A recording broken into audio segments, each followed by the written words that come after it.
আজকে আমরা centre for injury prevention and research Bangladesh CIBAB কর্তৃক আমরা পানিতে ডোবা প্রতিরোধ দিবস 2026 উদযাপন করছি এবং এটা প্রতি বছর 25শে জুলাই উদযাপন করা হয় এবং বাংলাদেশে যদি আমরা দেখি প্রতিদিন 50 জন মানুষ পানিতে ডুবে মারা যায়, তার মধ্যে 40 জনই শিশু।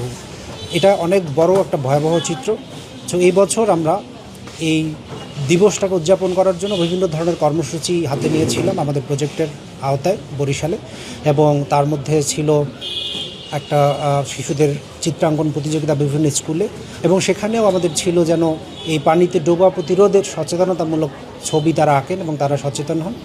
আমাদের ছিল আমাদের ভিআইপিসি মেম্বার যারা সদস্য যারা, তাদেরকে ফার্স্ট রেসপন্স ট্রেনিং আমরা দিয়েছি।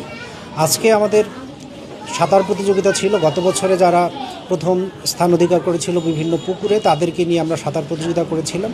এটাও মূলত সচেতনতা বাড়ানোর জন্য একটা ক্যাম্পেইন, এবং আমাদের একটা র্যালি ছিল, এবং সর্বশেষ উপজেলা প্রশাসন সহ আমরা আজকের দিবসটা উদযাপন করছি এবং একটা আলোচনা সভা ছিল, যেখানে আমরা বলার চেষ্টা করেছি এই পানিতে ডোবা প্রতিরোধ দিবসের প্রেক্ষাপট কীভাবে আসলো, এটার ভয়াবহতা এবং আমাদের আসলে কী করণীয়, এবং এবছরের যে প্রতিপাদ্য সেটাকে যদি আমরা চিন্তা করি তাহলে সবাই মিলে একসাথে কাজ করার জন্য বলা হয়েছে, আহ্বান জানানো হয়েছে, এবং আমরা এখানে সবাইকে নিয়েই এই প্রোগ্রামটা করার চেষ্টা করেছি যেন সবাই মিলেই আমরা উদ্যোগী হয়ে এই অনাকাঙ্ক্ষিত অকাল মৃত্যু, শিশুদের যে পানিতে ডোবা মৃত্যু, সেটা যেন আমরা প্রতিরোধ করতে পারি।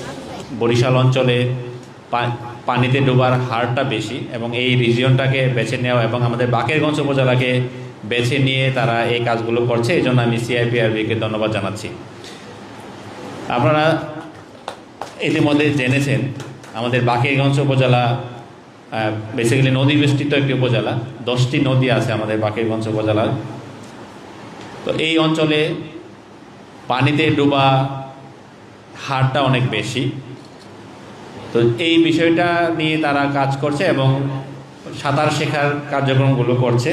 এটা অবশ্যই প্রশংসনীয়, কারণ পানিতে ডুবে অনেকেই মারা যায়, শিশু থেকে বৃদ্ধ। যারা সাঁতার জানে না, অনেক সময় আমরা দেখি কক্সবাজারে সমুদ্র সৈকতে গিয়ে বা জাফলংয়ে ঘুরতে গিয়ে অনেক পর্যটক এই সাঁতার না জানার কারণে অকালে মৃত্যুবরণ করে। তো এই যে উদ্যোগটা, এটি অবশ্যই প্রশংসনীয় উদ্যোগ। আমাদের এখানে সাংবাদিক ভাইয়েরা আছে, আপনাদের মাধ্যমে আমি বলতে চাই, পানিতে ডোবা প্রতিরোধ করার জন্য তাদের যে কার্যক্রম, সেটির পাশাপাশি সমাজে অনেক অস্থিরতা আছে। বর্তমান সমাজে আমরা দেখি